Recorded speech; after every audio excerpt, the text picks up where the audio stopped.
and I quote, "I'll be there in a minute. Give me a second." Time is relative, folks. Time is relative. Yes. So hey, cheers to everybody in the chat. They're a division rival. I don't care how many wins they get. Screw them. That wasn't the take I was expecting to hear.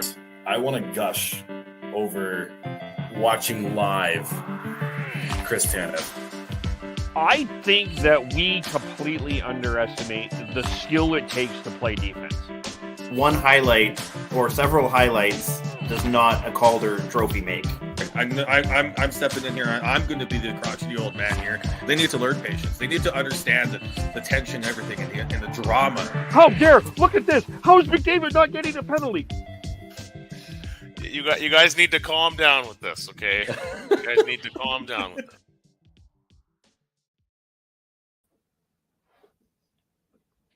Well, hello and welcome to the Shifts and Pucks News Pack for Wednesday, November the 30th. Of course, you can follow us on Twitter at Shifts and Pucks, Facebook.com, Shifts and Pucks, YouTube.com, Shifts and Pucks, Twitch.com, Shifts and Pucks. Subscribe wherever you get your audio, as well as on the Area 51 Sports Network. What a night of hockey last night in the National Hockey League, as I represent the Seattle Kraken, who crazy game out in LA there. A lot of drama in that game that probably cost a goaltender a position in the National Hockey League for a while.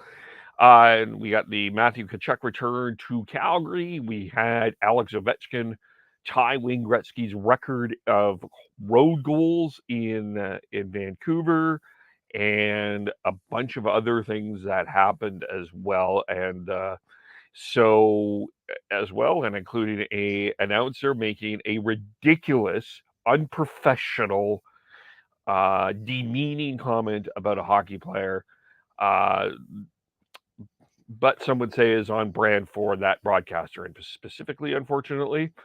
So, but a player responded really well with that, and a bit of a media, bit of a confrontation that happened in Kamloops. We'll get into as well. But we'll start in Calgary. We'll start with the return of Matthew Tkachuk, and it was an interesting. We wondered how the response would be, and they do the tribute video for Matthew Tkachuk, and then the video comes up. They give him a nice standing ovation, but whenever he touches the puck, the crowd boos. I thought that was a very interesting way to respond to Matthew Tkachuk. Kind of that dramatic theater of that. But overall, the Flames got off to a great start, and they got a couple of guys going that we've talked about on this podcast that have needed to get going, and it's Andre Mangiapane and Dylan Dubé. They were probably the two best non-goaltenders of the night for the Flames, at least anyway, as there, and they helped to stake the Flames out to a big lead, 3-0 after one. And it's Dubé, it's Jonathan Huberdeau, who also scores as well against his former team, and then Rasmus Anderson, and then scores as well. It's 3-0 after one. And then Nick Cousins gets into that lead, and then whether the Flame fans like it or not, Brett Ritchie scores his 5th goal of the year, which is ahead of Dylan Dubé's 4 goals of the year, and from Weegar and Trevor Lewis. And Weegar is a guy that sort of gets underplayed in there, but again, a valuable piece in that whole Matthew Tkachuk for Jonathan Huberdeau trade. Sam Reinhart cuts the lead to 2. And then Tyler Toffoli Tyler Toffoli continues to play very well for the Flames. He's been one of the more consistent forwards overall. And then Dubé and Mangiapane work their magic together. And the Flames come away with the 6-2 victory. Dan Vladar makes 31 saves. Dan Vladar gets back-to-back starts. I thought it was an interesting comment from Dan Stevenson suggesting that Vladar gets the starts for the rest of the week, which means, would you play him against Montreal? And would you play him against Washington on Saturday?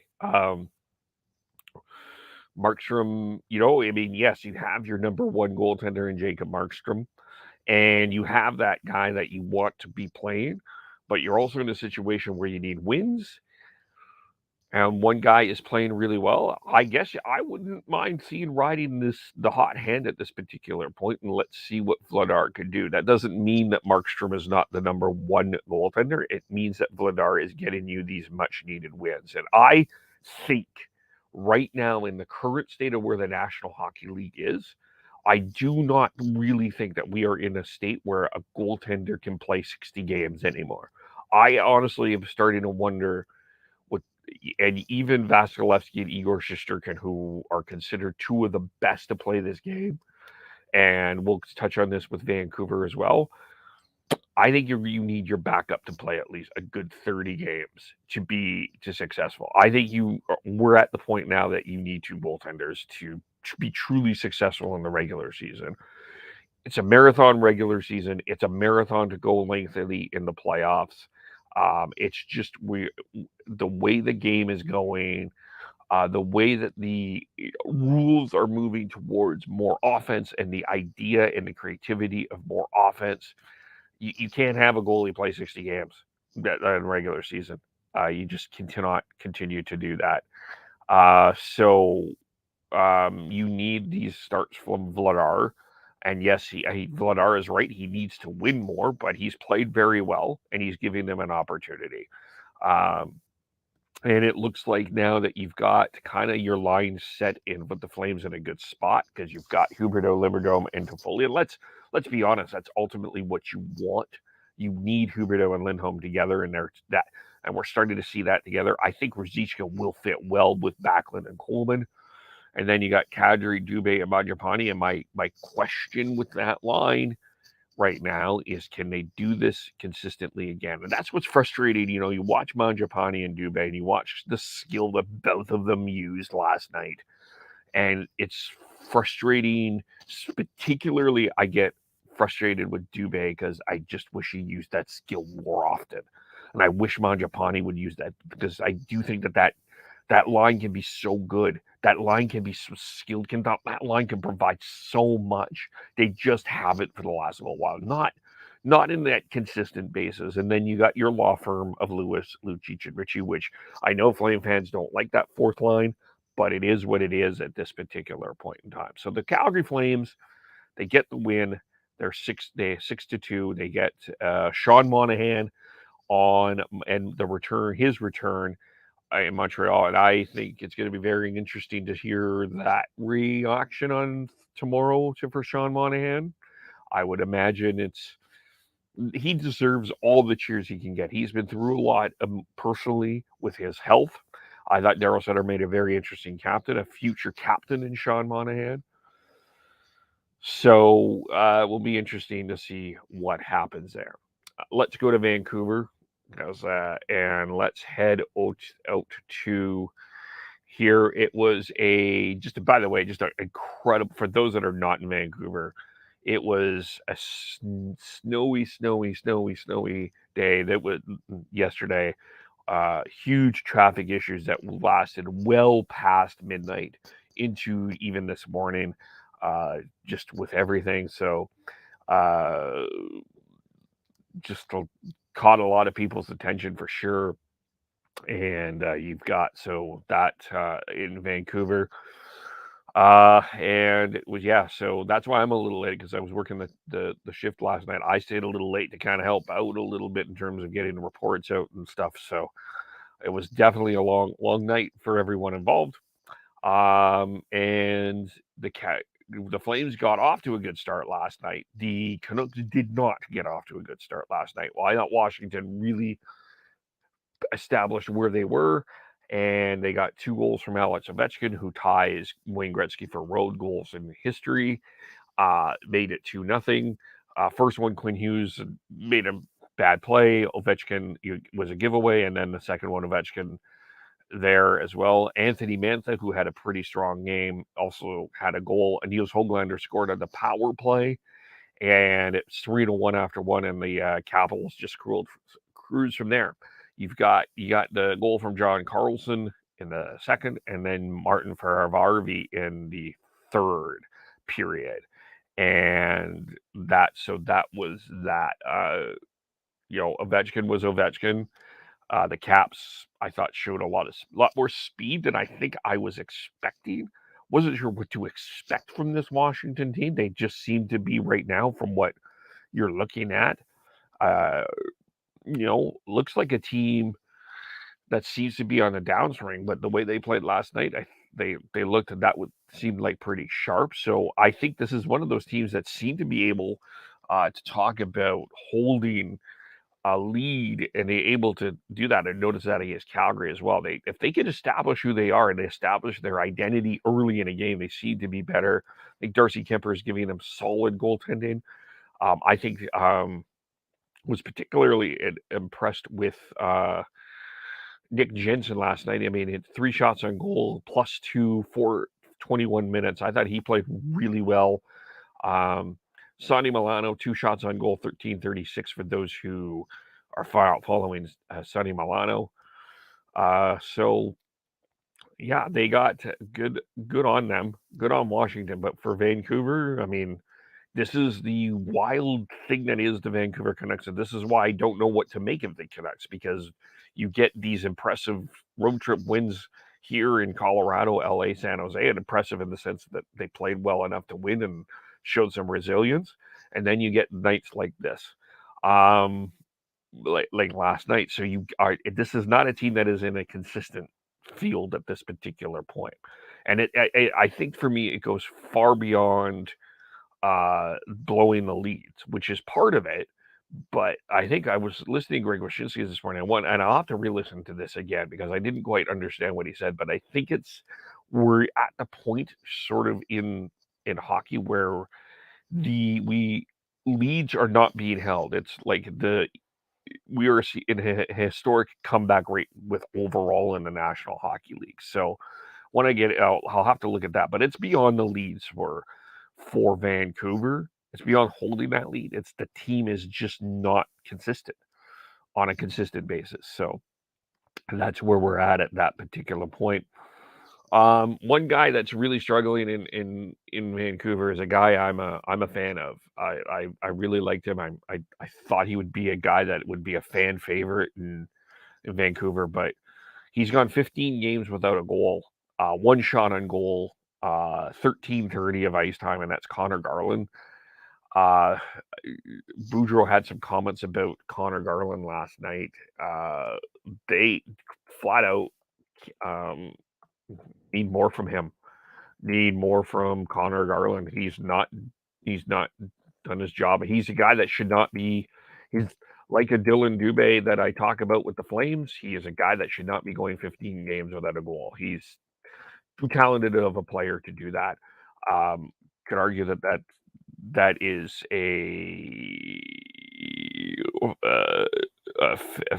issue there. Could argue you could argue this is a fit. I don't think it is. I just think right now that this team is just not giving it. And right now, you looked at the lines that they said at practice today. Garland was alternating with Jack Studnicka on the third line, which was Sheldon Dries, and so yeah, so these are the lines last night. You had Dries with Höglander, Studnicka, Garland as the third line. Besser's back with Horvat and Miller. Pettersson, Mikheyev, and Kuzmenko. I don't think Besser has been great, but I don't think Besser has been bad. He has a 9-game point streak. I mean, you got your best line is the Pettersson, Mikheyev, Kuzmenko. You can't break that line up. And you got Amon, Joshua, and Lazar, and I don't think you can break. I don't know if you can break that lineup or not. I mean, it's been fine. I think Sheldon Dries has been quietly okay. Höglander gets the goal last night.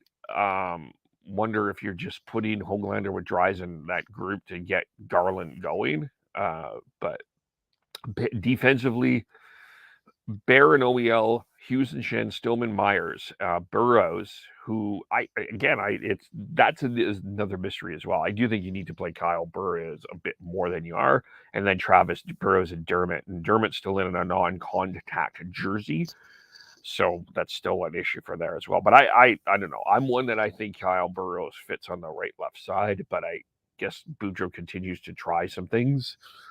But we'll see where Vancouver's at. And it'll be that's going to be an interesting game tomorrow as well. I got the Sean Monahan return to Calgary. And Matthew Tkachuk was booed in Edmonton. I wonder what Vancouver is going to do with Matthew Tkachuk. I imagine he's going to receive a number of boos. I think that would be Canucks fans would do well there on that. But that's where we're at. That's the Canucks situation. That is the Flames situation. We have to talk about what happened last night between the Seattle Kraken and the Los Angeles Kings. Because that was the wildest game of the year, for sure. It ended up in overtime. It ended up with the Kraken winning their 6 in a row. But I just had there was 3-2 after 1 for Seattle, and then it is 5-3 after the 2. It's 8-6. The Kings get 2 goals in the third. The Kraken get the goal in overtime. It is 9-8 is the final score, with Andre Burakovsky getting the power play winner. And wow, it's amazing. That was crazy to see those type of goals. 9-8 there. You don't see that. This is not the way hockey, not typically how we're seeing a lot of hockey. I mean, we see some chaos. If you see some Wheeler games, sometimes we've seen that 8-6. We saw that in the Battle of Alberta for sure, but we don't expect the Seattle Kraken to get 9 goals, and I don't think people would expect it to know a lot about how the Krakens are getting goals. But the Kraken are getting goals, but they have improved offensively, for sure. I mean, I'm not saying they've improved to be a consistent 9 goals, but down the lineup got goals. Burakovsky gets 2. Sprong gets you 1. Jared McCann gets his 10th. Matty Beniers gets his 9th. Gets 2. Wenberg has his 5th. So that was a crazy night, and so crazy that the LA Kings put Cal Peterson on waivers. He makes $5 million. I doubt anyone is going to claim him, but that is what the Kings have done. It was the 35-30 were the shots on goal favoring the Kings, by the way. Not a stellar night of goaltending either way when it's 9-8. And, I don't think either coaches were happy with this. I mean, you take the 2 points and you're saying thank you, but you get back to work. That's it in terms of what a coach wants. But that was a wild hockey game for sure. And the Kraken keep doing their thing. And the Kraken are sitting 4 points behind the Vegas Golden Knights for second in the Pacific. Whether you think that's going to sustain or not, they won 10 games this month. They are absolutely they're cruising along here. By the way, 8-1-1 on the road. So Vegas is 10-1-1 on the road. Seattle 8-1-1 on the road. So, and they've got Washington coming up as part of the Washington West Coast trip. So that's where we're at there. The other one, Winnipeg beat Colorado, I think 5-1 as they continue to play well. I think they're better than people expected. They're 8-2 at home there as well. The Boston Bruins are impressive as well. Before we get to the games here in the National Hockey League, they've won their 13th game at home. They've won all 13 games. They beat Tampa Bay last night, and that turns out to not be the story of the game. And it's Jack Edwards who spent and Andy Brickley. I think Andy Brickley gets the color commentator needs to be in this story as well. But a number of comments about Pat Maroon's weight made on that broadcast last night. And just for me, I do play by play, but the one thing that I'm certainly not at the level of what Jack Edwards is at in terms of his level of what he's done. But the one thing that I know is, as a play-by-play announcer, the best play-by-play announcers are not the ones that make the game about themselves. They let the players be a part of the game. So they're the stars. And that just was an embarrassing moment, in my opinion, for a guy that has done some consistently embarrassing things. It's beyond Homer. I expect Homerism from a home call broadcast. That's part of it, right? Like if you watch the Blue Jay games, you watch any game from a home team perspective, you're going to get more of a Homer broadcast, Homer bias. I expect that. Jack Edwards takes a lot of things to another level in terms of not just his host Homerism, but just the way he treats players on the opposing team. This is not the first time. This won't be the last time. And Maroon handled this with a ton of class today. He tweeted out, in support of those struggling with mental health, bullying, and body image, I am making a $2,000 donation in the name of real Jack Edwards to Tampa Bay Thrives, and I encourage Tampa Bay Lightning and NHL fans to join me and donate here. Got a number of retweets. If you can do that, yeah, for sure. That is a really good thing there, and I think an amazing way to handle this. A class act. He's won 3 Stanley Cups. He's been in the last 4 Stanley Cup finals. You know what? He didn't deserve that. Doesn't deserve that. Nobody deserves to be demeaned like that. Do we get an apology from Jack Edwards? I would highly doubt it. That's been his shtick. That's his game. That's how he does play by play. And people, his supporters seem to like it. I don't. I'm not on that realm. I think that was unprofessional. I think that that's demeaning. I don't think that that's how you should conduct yourself. But let Jack Edwards decide what he needs to be there. Very tough day in Pittsburgh as well. Before we get to the games and the rest of the NHL here tonight, Chris Letang, he suffered his second stroke. Pittsburgh talked about that today. He will be out indefinitely. Really unfortunate situation for him. And it's second time here. Ron Hextall says in a statement he was taken to hospital Monday after telling team trainers that he was dealing with what Hextall described as a migraine headache. Hextall said Letang did not know he had a stroke, but just knew something wasn't right. He suffered a stroke back in 2014. Letang is 35.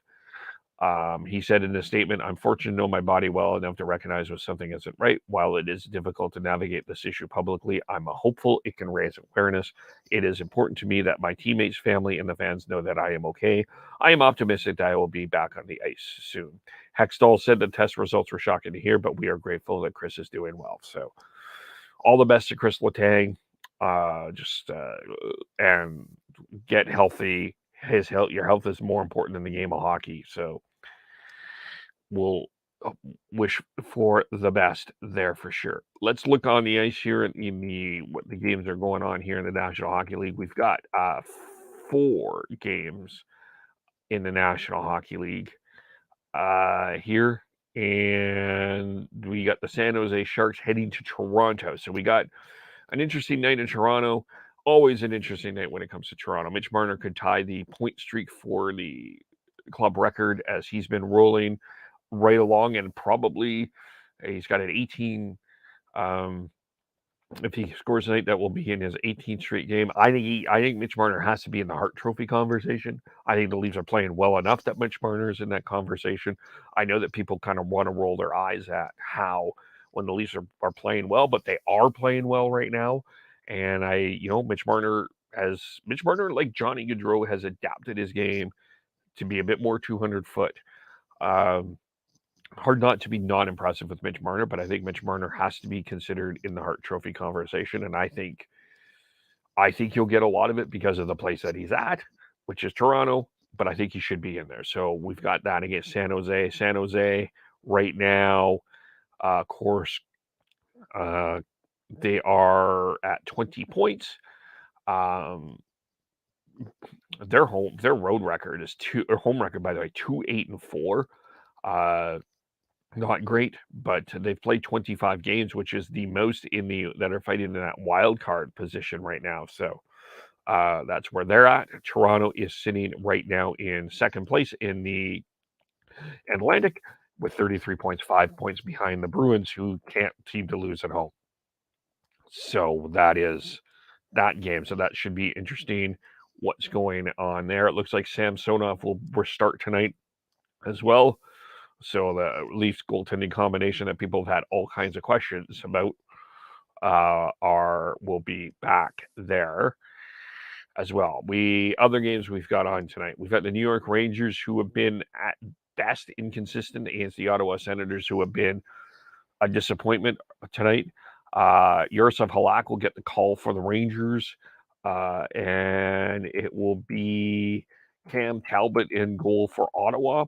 There was an interesting article put out that someone were talking about Alexis Lafreniere being a bust. I think that is a ridiculous comment. Can I just touch on this for a second? Lafreniere is 21. He's got such a long life ahead of him. Like, yes, he was the first pick in the draft, but let's not revise history here. He wasn't necessarily considered like a surefire, bona fide franchise player at that time. And it takes time again. Maybe we'll dig into this a little bit more next time we do a lengthier podcast, but it takes time for people, for players to develop. It's, I hate when I hear people being called a bust, especially at that young age. But the Rangers are not playing well. They're 10-9-4. Battling in for a playoff spot. I think if you're a Rangers fan, you are expecting more than that. But you're 2 points back, and you got Ottawa, who I think everyone was expecting more from them as well. So that's that game. Then you've got the Buffalo Sabres taking on the Detroit Red Wings, and Detroit Red Wings are in a playoff spot. They did lose to the Leafs, but continue to play well. You'll get Alex Nedeljkovic in goal. Some are talking about Billy Husso in the Vezina Trophy conversation. By the way, Craig Anderson will get the starting goal for Buffalo, who got off to a nice start, has stumbled through November, and are in the Connor Bedard sweepstakes at 19 points. And then you've got the other game is the Edmonton Oilers are back on the road. They're taking on the Chicago Blackhawks tonight. That Stuart Skinner is starting in goal. The Oilers are injured here. Like, you've got Brad Malone, you've got James Hamlin in the lineup there, Tyler Benson in the lineup, Warren Fogle, who I'm not saying calling Warren Fogle one of the great players, but I do think that's another guy that they miss. I think they miss Ryan McLeod as well. But right now, the Oilers, give them credit. They found a way to come back the last two games and win. So they're sitting in the first wild card spot right now, 1 point ahead of Calgary, 4 points behind LA. You never know with the Oilers, but I do think these injuries are interesting there. And Arvid Soderblom will get the start in goal for the Blackhawks tonight. So that's the list here in the National Hockey League.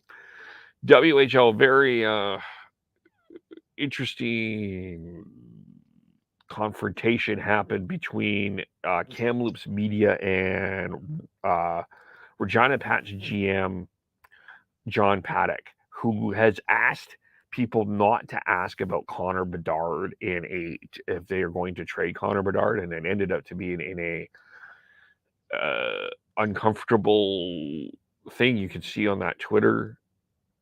You can see that on Twitter there. I won't play it. I won't be able to play it here.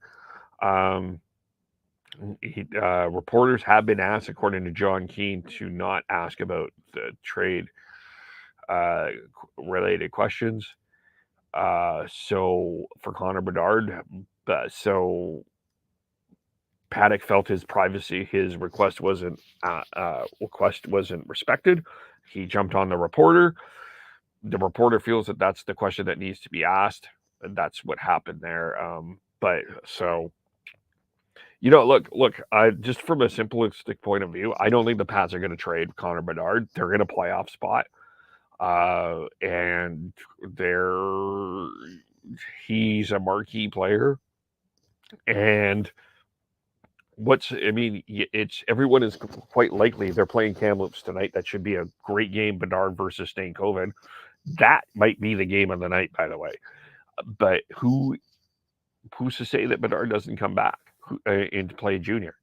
Why are you trading Bedard if you don't have to? Right? So you're not going to get enough for Connor Bedard to justify that. I mean, yeah, they're sitting 7th and they're 12-11-1, but they're still in a playoff spot. So I don't see them doing it. I don't see that happening at this point. They've won 3 in a row, by the way. Who knows? Who knows with a playoff spot? Who knows with a junior what could happen? You had a full season, a full Connor Bedard taking a step and continuing to improve. Maybe if you're in Regina, do you not maybe think that if you're with Connor Bedard, you may just have a chance to do it with you have a once-in-a-lifetime player like this? Yeah, I don't see the Pats trading Bedard. I thought about it. I've been thinking about that. I don't see the Pats trading him. I don't see that going to happen. But just continue on the games. You got the Pats and Rockets tonight. You've got the Seattle Thunderbirds and the Portland Winterhawks. So some good WHL hockey tonight. Top 2 teams in the West. You've got the Vancouver Giants hosting the Moose Jaw Warriors tonight. Braden Yeager is a guy to watch as well there. And the Saskatoon Blades take on the Edmonton Oil Kings. So that will be the news for today. We will have a podcast on Sunday is the plan at this point. We're keeping that schedule up there, get everybody back together, but you can follow us all individually on Twitter. Sean Beardy Canucks 03, Tyler TNOBLE, Christian Schneids CHNEIDZ, Devin Gordhouse 09, INKVOLE, Shifts and Pucks, Facebook, YouTube, Twitter, Twitch. Subscribe wherever you get your audio, as well as on the Area 51 Sports Network. We thank you all for watching or listening and on whatever you've done, and we will talk to you all very soon. Bye for now.